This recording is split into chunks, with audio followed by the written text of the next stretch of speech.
Hi, my name's Eric, welcome back to my channel. Let's talk once again about Taylor Swift. Today, as you requested, I'm going to react to her 2012 album Red and break down the album's lyrics. I think in the past I've said that I have listened to this album in full before, but looking at some of these song titles, they're not really ringing a bell, so I'm pretty sure I've listened to a lot of these songs individually, just not as one cohesive story. Before I dive in, let me know in the comments down below what Taylor Swift album I should react to next. Check the description box for a link to a list of nonprofits you can donate to.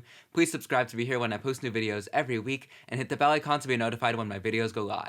As always, I won't be able to interpret every single detail from every possible angle, and I probably won't bring up details of Taylor's life unless they spring to mind immediately, so I encourage you to leave your own insights and interpretations in the comments. And lastly, this is a pretty long album at 16 tracks plus 3 bonus tracks, so I'm going to pair songs to listen to them and analyze them together, just so that this video doesn't end up being excessively long. Without further ado, track number 1 is State of Grace, and track number 2 is the title track, Red.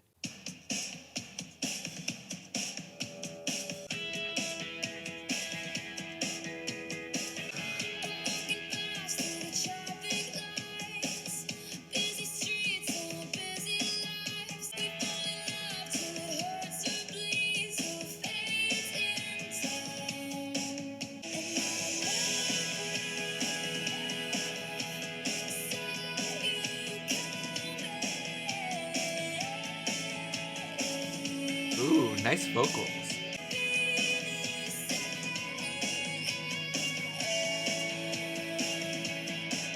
Wow.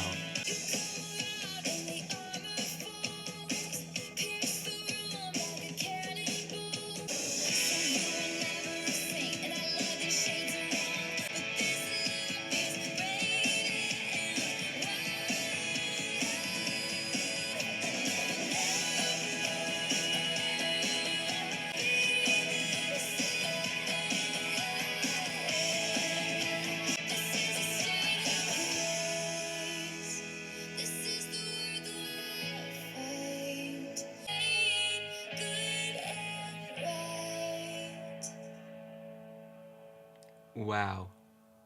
That was just an amazing opener.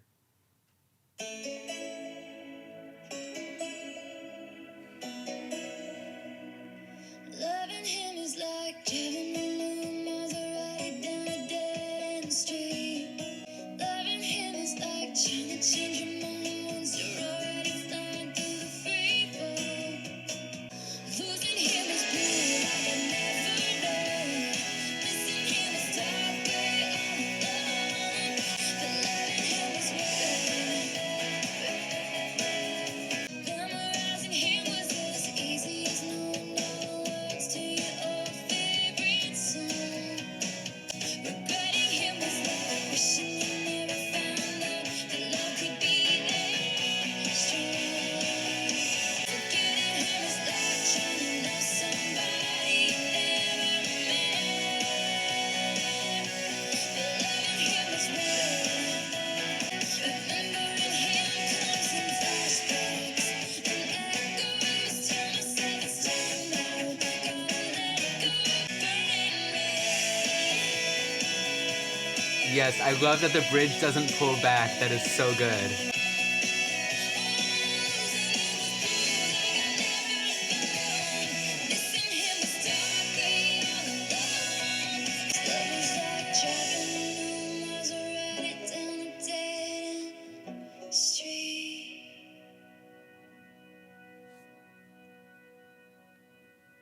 Taylor Swift goes stadium rock. Wow. I know some of you told me in the comments on my videos for Fearless and Speak Now when I mentioned that Taylor had some interests in rock music that Red was going to lean even more in that direction, and that was definitely accurate. But what's fun is that State of Grace sort of opens the album in a similar way to Folklore, because we have Taylor walking down these city streets thinking about love, just like on The One. The One starts with Taylor walking around and she thinks she sees her ex at a bus stop, and State of Grace has her walking down the city street and looking at all the cars passing her and thinking about how life just happens and love can come from unexpected places. So in that way, it almost feels like Folklore follows this album emotionally and conceptually, with Taylor grappling with this lack of control that she has over these big changes in her life. On the second verse, she uses these war images of armor and cannonballs to convey how she feels that love makes her vulnerable. And what's interesting is that it feels like she is looking in this story both backwards and forwards. Of course, it's in the past tense, but what she's describing is the feeling of not knowing what the future will bring and thinking that it could be, amazing or devastating. And so the way that she talks lyrically about how she felt in this moment has this sort of retrospective knowledge of the end of this relationship painted onto it, but the sound of the song conveys the excitement of having a totally open future. And then, of course, the title of the song refers to the Christian concept of grace, as in God's grace, which to me relates to the bridge when she talks about fate. So she's looking back at what I assume is an ill-fated relationship and saying that she was made powerless by it, whether it be by fate or by the strength of her love that clouded her judgment. And then she conveys this on Red when she opens the song by saying, "Loving him is like driving a new Maserati down a dead-end street." The rest of the events of the song are in the past tense, but notice that when she talks about loving him, it's in the present tense. She still loves him. And this image also calls back to earlier albums like Fearless and Speak Now, where driving was the symbol of the thrill and freedom of young love, but now she's upgraded to this Maserati, this expensive sports car. She's a rich celebrity, probably in a high-profile relationship. It all looks glossy and beautiful. But as she says, she's driving down a dead-end street. She knows on some level that this is going to come to an end. And she also uses the phrase burning red to describe the relationship, which again brings up fire. And as I talk about all the time, fire has these two properties of passion and destruction. The love burns with intensity, and then she's left with ash. Track number 3 is Treacherous, and track number 4 is I Knew You Were Trouble.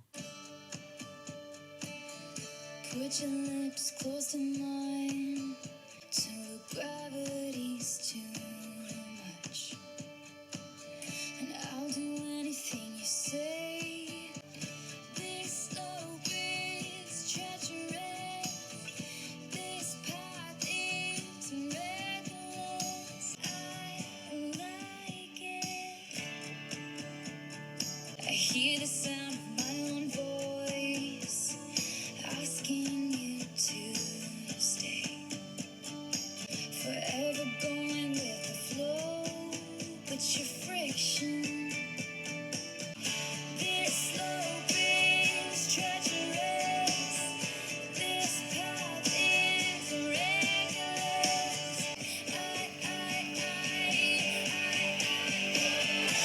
Red lights shine through the sleepless night.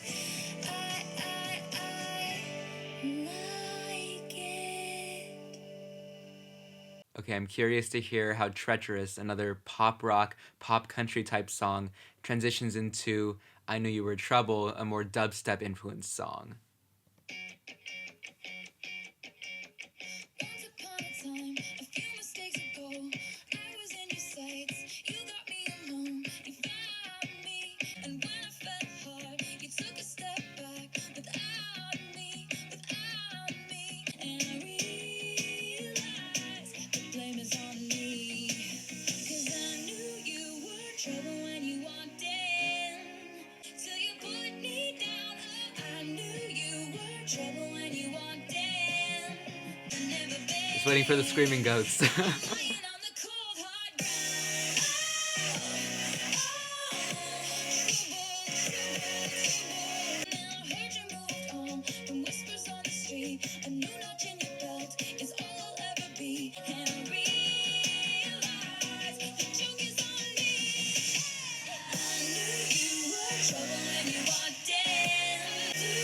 Two places I've never been.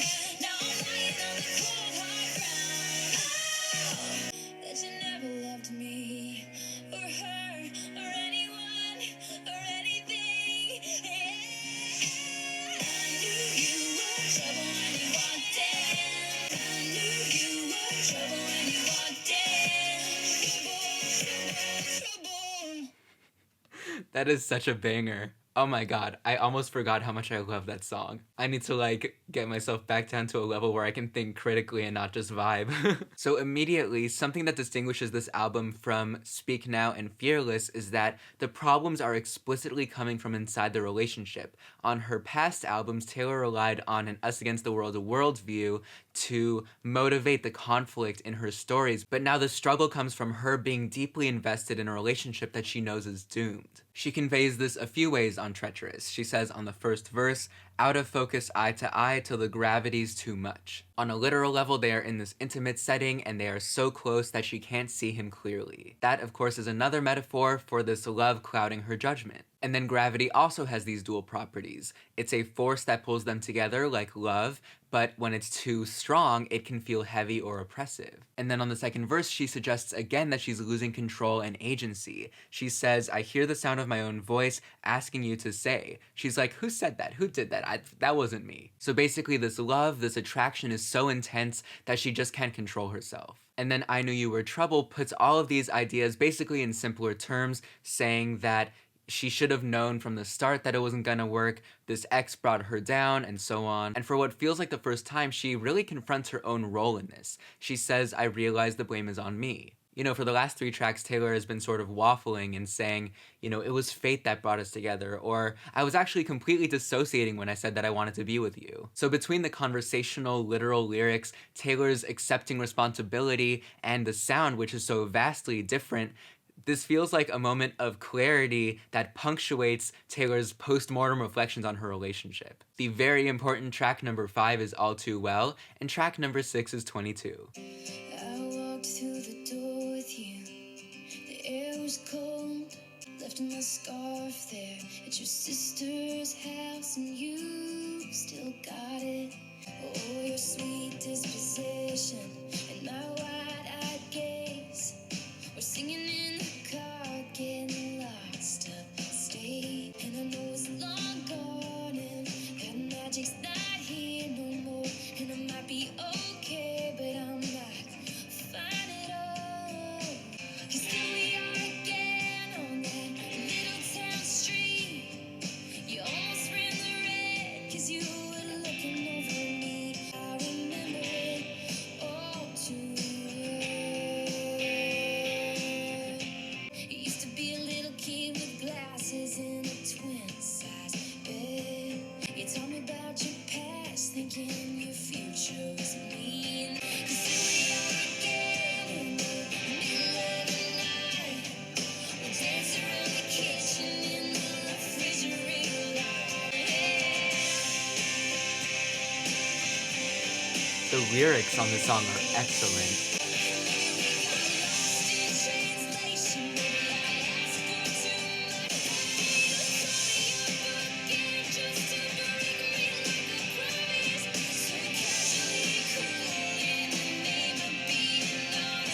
Time won't fly, it's like I'm paralyzed by it. I'd like to be my old self again, but I'm still trying to find it.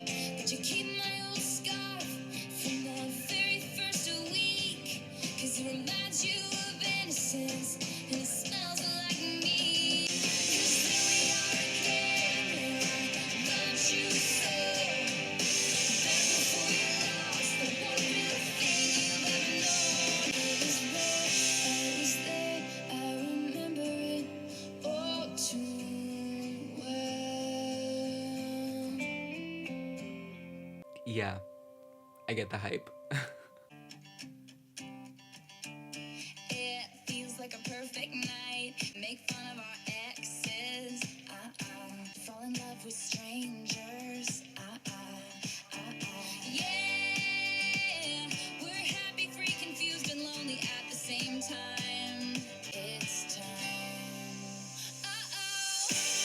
I don't know about you, but I'm feeling 22. We just keep dancing like we're 22. This place is too crowded, too many cool kids. It's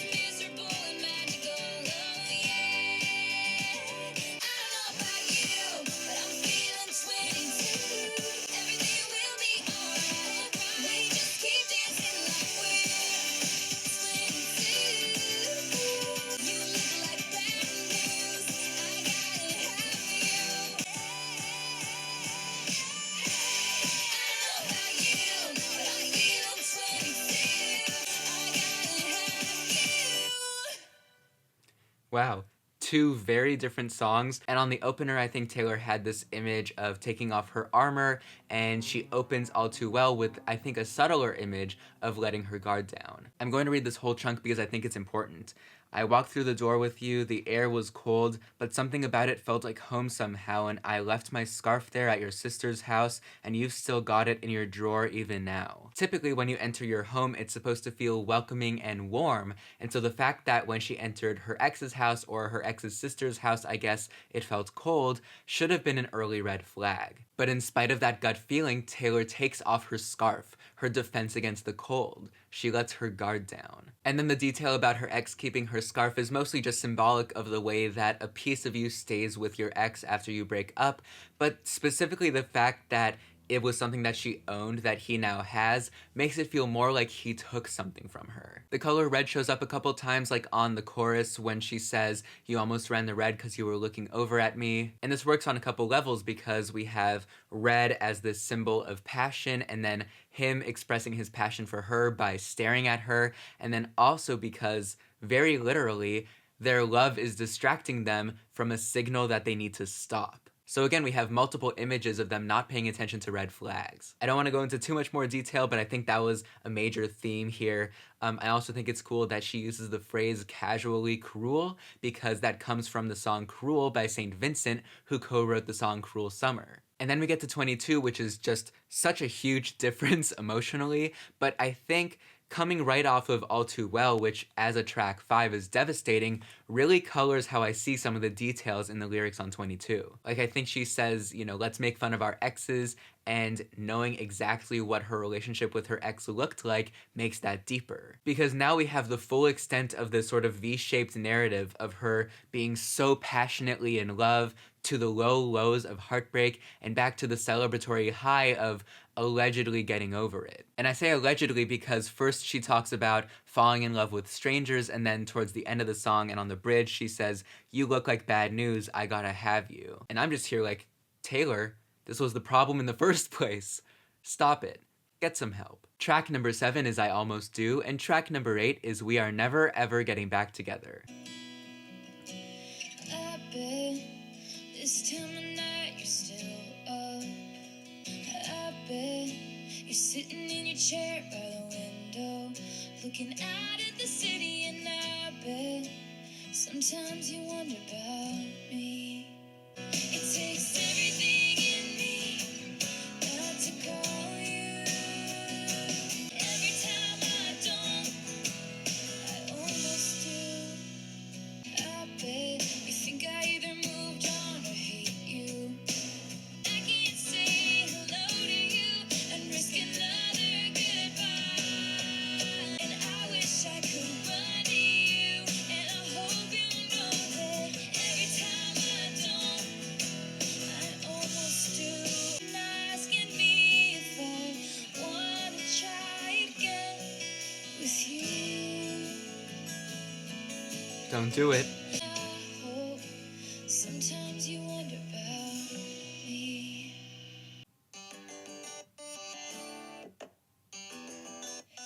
I remember when we broke up the first time, saying this is it, I've had enough. Then you come around again and say, baby, I miss you and I swear I'm gonna change. Trust me. This time I'm telling you, we are never, ever, ever getting back together. You go talk to your friends, talk to my friends, talk to me. I'm really gonna miss you picking fights and me falling for it, screaming that I'm right. We are never, ever, ever getting back together. And I used to say, never say never. So he calls me up and he's like, I still love you. And I'm like, oh, we're never getting back together. Like, ever. No! We are never, ever, ever getting back together. We are never, ever, ever getting back together.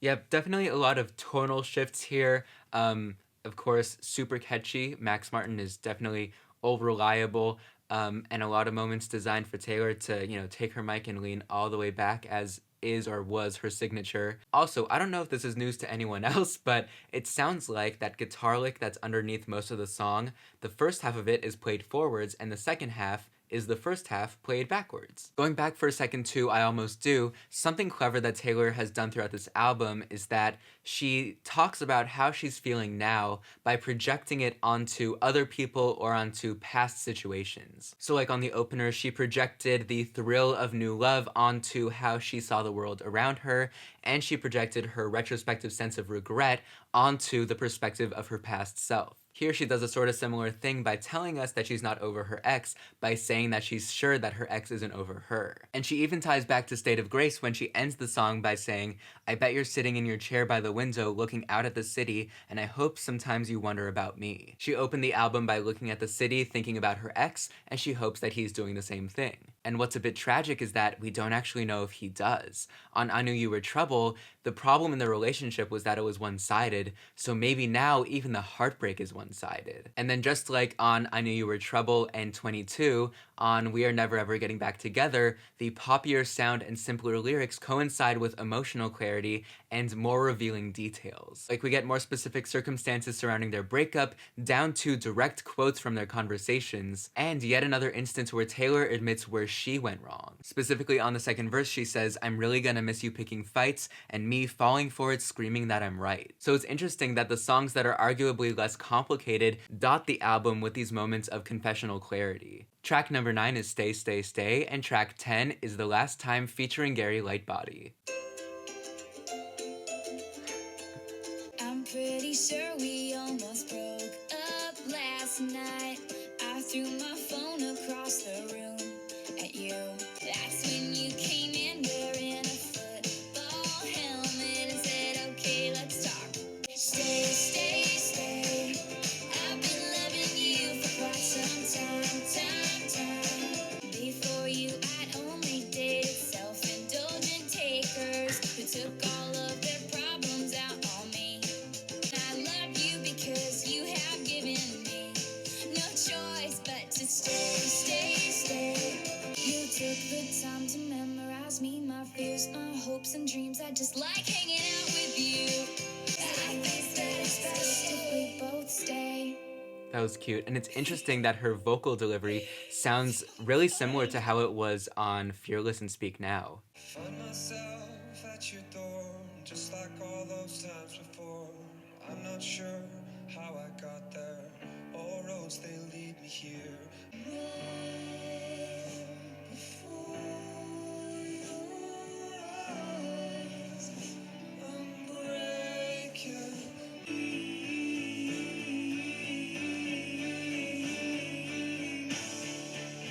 This is the last time I'm asking you this. You break my heart in the blink of an eye. find yourself at my door, just like all those times before. Get all the time to let you in, just for you to go again. Disappear when you come back. Put my name at the top of your list. This is the last time you tell me I've got it wrong. This is the last time I say it's been you all along. This is the last time I'm asking you this. This is the last time I'm asking you last time I'm asking you last time I'm asking you this.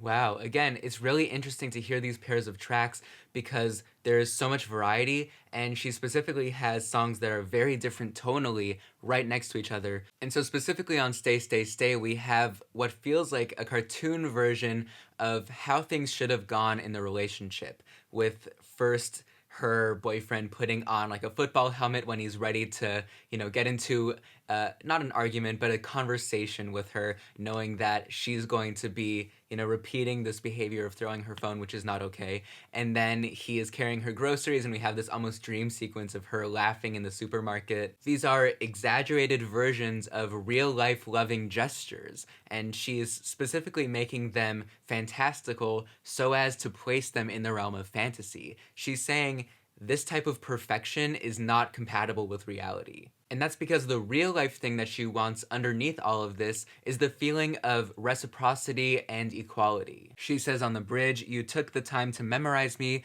which I'm pretty sure calls back to Red when she talked about memorizing her lover. And on the second verse, she says, "Before you, I'd only dated self-indulgent takers who took all of their problems out on me." This is the mirror image of the football helmet from the first verse. If she had to muscle up and take her ex's aggression in her past relationships, she wants someone who will do that for her. And on songs like "I Almost Do" and "I Knew You Were Trouble," we learned that the relationship that she had most recently was unequal. And so this song isn't her imagining a perfectly equal dynamic, but one where she is making up for, compensating for the inequality that she had and the way that she gave up the upper hand in her relationship. And then the last time seems like an instance of this on-again, off-again relationship that she set up on "We Are Never Ever Getting Back Together," except this time we actually hear from the other side, and we get to see her boyfriend also struggling with losing agency to this love. On the first verse, Gary Lightbody says, "Find myself at your door, just like all those times before.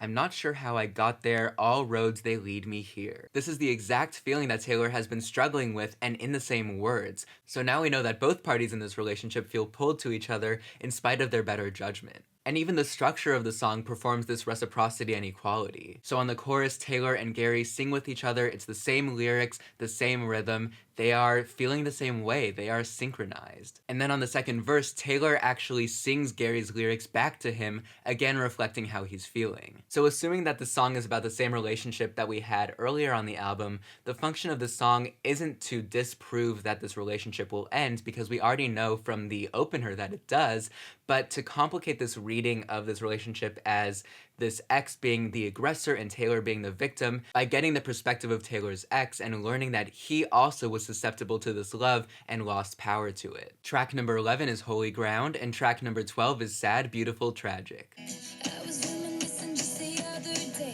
while having coffee all alone, and Lord, it took me away. When you fit in my poems like a perfect rhyme, took off faster than a green light go.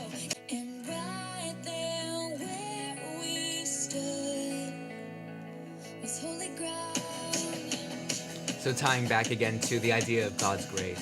Spinning like a girl in a brand new dress. We had this big white city all to ourselves. And I guess we fell apart in the usual way. And the story's got dust on every page. Never looking down. Tonight I'm gonna dance for all that we've been through. Right there where we stood was holy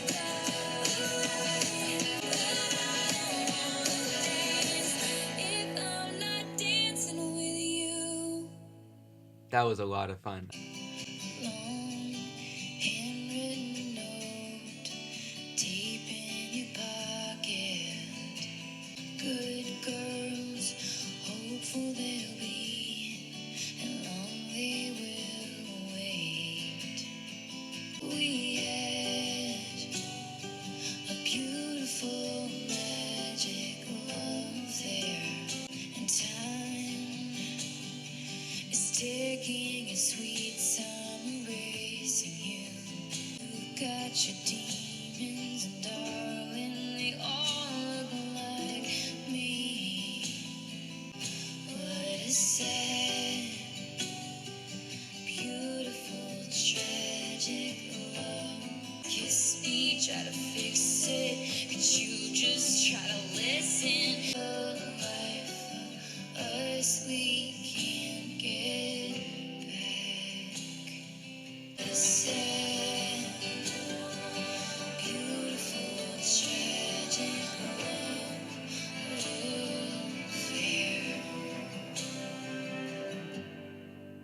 On the first verse of Holy Ground, Taylor mentions poetry, so of course I have to talk about it. She's reminiscing on the relationship, and she says, "You fit in my poems like a perfect rhyme." A perfect rhyme is a direct rhyme as opposed to an indirect or slant rhyme. So this is yet another image of equality and synchronicity, just like on The Last Time. And I may be overanalyzing, it wouldn't be out of character for me, but it's worth noting that there is only one slant rhyme on the first verse, and it's when she says, "I left a note on the door with a joke we'd made, and that was the first day." But the last word of the first line of that verse is also day, so we have this cyclical repetition of days, which to me feels like it could reflect their on-again, off-again relationship. I think this also comes up on the second verse when she says, "The story's got dust on every page." This is old news. This is a story that they've heard 1,000 times. And then this motif of repetition also makes sense in the context of the song as a whole, which is about her lasting love for this person. And then Sad, Beautiful, Tragic feels like just another summation of the events that have happened before,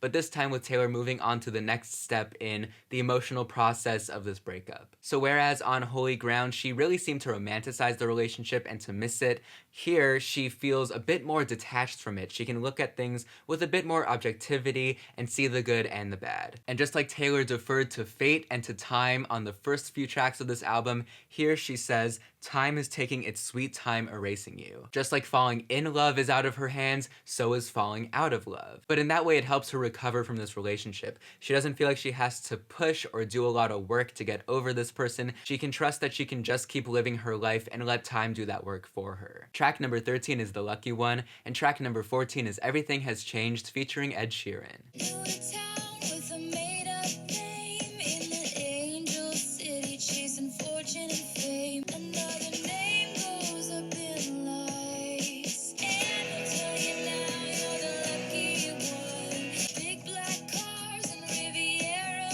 views, and your lover in the foyer doesn't even know you. And they tell you that you're lucky, but you're so confused, 'cause you don't feel pretty, you just feel used. Yeah, they'll tell you now you're the lucky one. Yeah, they'll tell you now you're the lucky one. Like you took the money and your dignity and got the hell out. But I think you got it right. Oh, oh, oh, oh.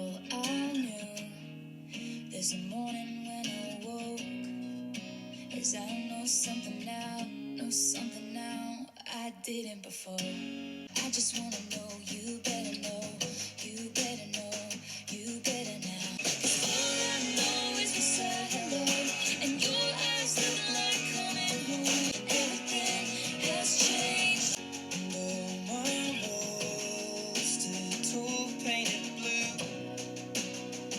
all taken down, and open up the door for you. I know it's a simple name. Everything has changed. I just wanna know, you better know, you better know, you better know.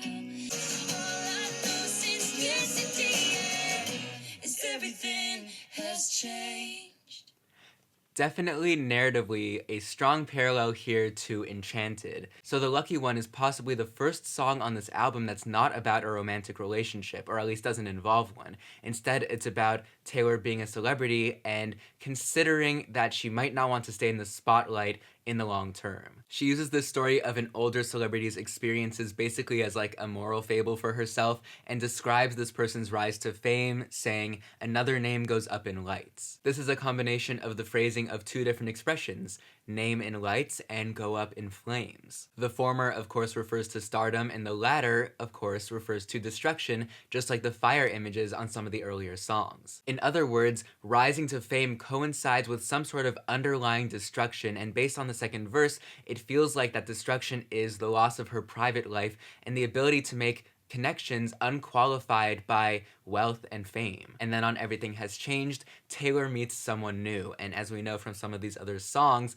Taylor falling in and out of love coincides with major shifts in the tide of her life, and that's exactly what the title of the song refers to. You know, she walks by this person and says, basically, I just met you, but I love you, and then on the second verse, there's an important moment when she says, all I feel in my stomach is butterflies, the beautiful kind, making up for lost time. This to me calls back to Stay, Stay, Stay, which was all about imagining a relationship that could fill the void created by this imperfect relationship that took months or years of her life. So even though ultimately she trusts love to help her find love and move on, she also knows that she needs to use that time in a way that's valuable and careful. Track number 15 is Starlight, and track number 16, the official final track, is Begin Again, which you might recognize from my list of my favorite songs of the 2010s.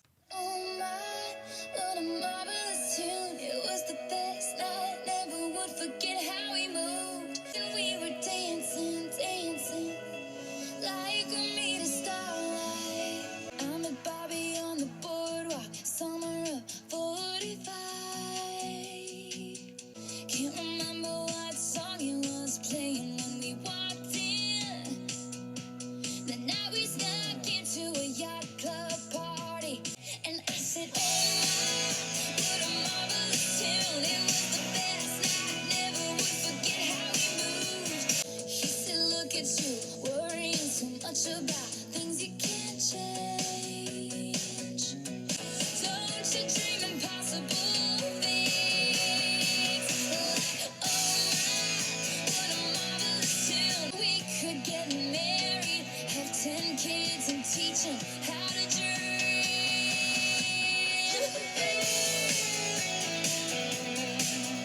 Don't you dream impossible things.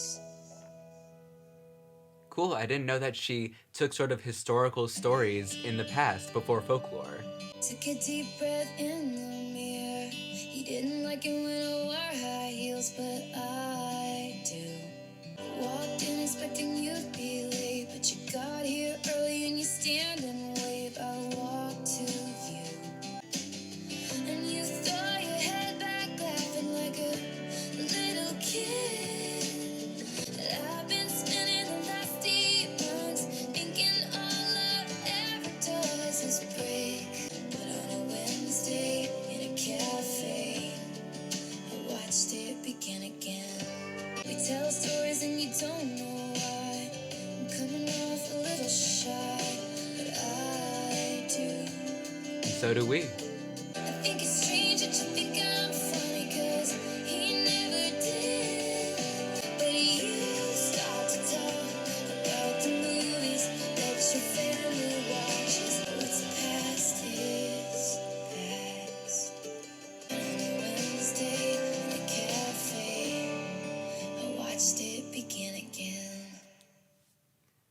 And that is how the album ends. Don't worry, I will get to the bonus tracks next. So Google tells me that Starlight is actually about real people. Bobby is a real person, Bobby Kennedy, and the song is from the perspective of his wife, Ethel. But once again, in detaching her feelings about love from herself, Taylor is able to project some deeper revelations about it onto this situation. One thing is her desire for anonymity. We know from The Lucky One that Taylor is somewhat uncomfortable with being a celebrity and with being seen and recognized. And on the first verse, Ethel and Bobby sneak into a party under false identities. Another moment comes later on the second verse when Bobby says to Ethel, look at you worrying so much about the things you can't change. You'll spend your whole life singing the blues if you keep thinking that way. This is self-referential because Taylor has spent over 10 tracks talking about her regrets in past relationships. So Bobby's attitude here reflects how Taylor is trying to use this fatalistic worldview to come to terms with her own regret. Then the album ends with Begin Again, with Taylor looking forwards and backwards and once again using her experiences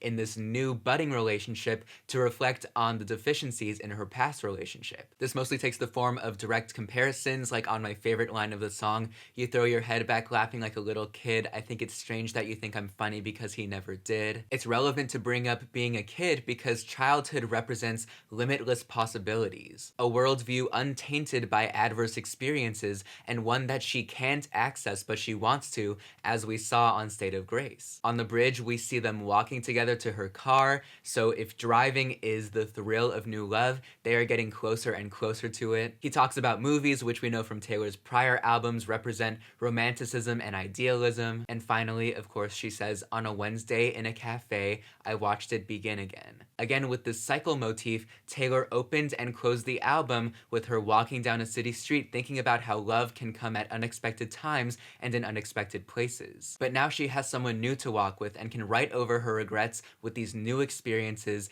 and a new love that presents her with endless possibilities. Alright, now I'm going to talk about the 3 bonus tracks. I'm not going to look at the demos because, you know, of course I would be analyzing the same lyrics. Track number 17 is The Moment I Knew. Track number 18 is Come Back, Be Here. And track number 19 is Girl at Home.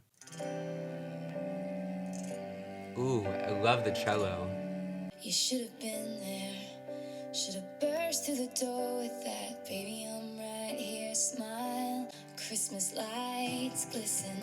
I've got my eye on the door, just waiting for you to walk in. It was like slow motion, standing there in my party dress, and that was the moment I knew. And there in the bathroom, I try not to fall apart, and the sinking feeling starts as I say hopelessly, he said he'd be here. What do you say when tears are streaming down your face in front of everyone you know? It was like slow motion. And said I'm sorry I didn't make it, and I said I'm sorry too. And that was the moment I knew.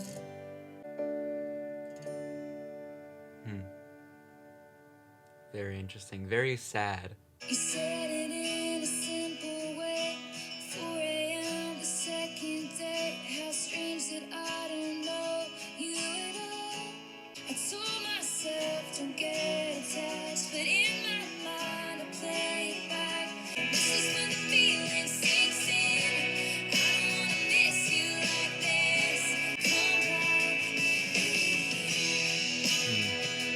Yep, long distance. If I had known what I know now, I never would have played so nonchalant. This is only for you when you are worlds away. We're in New York today, and now I wanna need you this way. Come back, be here. Both of these bonus tracks so far have been a bit on the sadder side, I think. Don't look at me, you got a good home, and everybody knows that. Everybody knows that. I don't even know her, but I feel a responsibility to do what's upstanding and right. And it would be a fine proposition if I was a stupid girl. So don't look at me, you got a good home, and everybody knows that. While she waits up, you chase down the newest thing, take for granted what you have. I'd go with it if I hadn't once been just like her. Call a cab, lose my number, let's consider this lesson learned. If I hadn't once been just like her. Good for her. That's a good message. So on The Moment I Knew, there is a party being thrown for Taylor. I assume it's her birthday party because she talks about Christmas lights and her birthday is in December, and her boyfriend doesn't show up. The story is mostly pretty literal and overt, but she keeps saying, and that was the moment I knew, without finishing the thought. And I think that works really well because we obviously know that she means this is the moment she knew that the relationship was done for. But her decision not to say it directly is clever because it feels like she's performing her own past reluctance to confront the end of this relationship. But in case we didn't know for sure, on the outro of the song, the boyfriend calls Taylor and apologizes, and she says, "I'm sorry too," heavily implying that she is saying, "I'm sorry, but we're through." And then on Comeback Be Here, we have a different kind of regret in Taylor's relationship, and that is being in a long distance relationship and letting her boyfriend get so far away. And specifically on the second verse, she says that she regrets being so nonchalant. Because throughout the album, she either gave up the upper hand and control in a relationship, or she deferred to fate and time to take their course. But now she's sort of walking that back and saying that she wishes she had taken a more active role in the relationship. And we can imagine that this is a product of their careers, because Taylor in particular is a touring musician, so of course sometimes she's going to be far away from whoever she's dating. So not only is this sort of a counterpoint to her fatalistic worldview, it also expands nicely on the Lucky One by showing a particular disadvantage to this life that she's chosen. And then Girl at Home again is pretty straightforward, and one line that stands out that she repeats is, "It would be a fine proposition if I hadn't once been just like her," referring to this guy's girlfriend. I think this song alone could explain why the song wasn't included in the standard version of the album, because it would introduce more of this idea of infidelity, where we only had the slightest indication on I Knew You Were Trouble, where she says you never loved me or her or anyone. So while I think that it's nice that Taylor is endorsing the sort of girl code of not hooking up with guys who have girlfriends, I think this song would have undermined other songs like The Last Time that were more sympathetic to her ex, and that added more nuance in a story that otherwise was good girl Taylor and bad guy ex-boyfriend. Overall, I think that nuance is what makes this album a very distinct maturation from her prior two albums, because we have all of these songs that offer variations on her perspective, both in positive, joyful, celebratory moods like on 22, and in more of a mournful headspace like on the absolutely incredible All Too Well. And I think the effect is an album that balances pop appeal with singer-songwriter specificity, and that might not be totally tonally cohesive, but that offers a lot of depth and insight into Taylor's perspective on love and time and fate. As far as favorites go, I have to mention State of Grace, I Knew You Were Trouble, All Too Well, Everything Has Changed, Begin Again, and I'm sure there will be additional songs that I love even more on repeat listens. So I think all of the Taylor Swift albums that I've listened to on this channel have been really strong, so thank you for recommending that I listen to Red, and as always, let me know in the comments down below what music I should react to next and what other topics you'd like to see me cover on my channel. Check the description for that donation link. Please subscribe to be here when I post new videos every week. Thank you so much for being here. I hope you are staying safe and healthy, and until next time, that's it.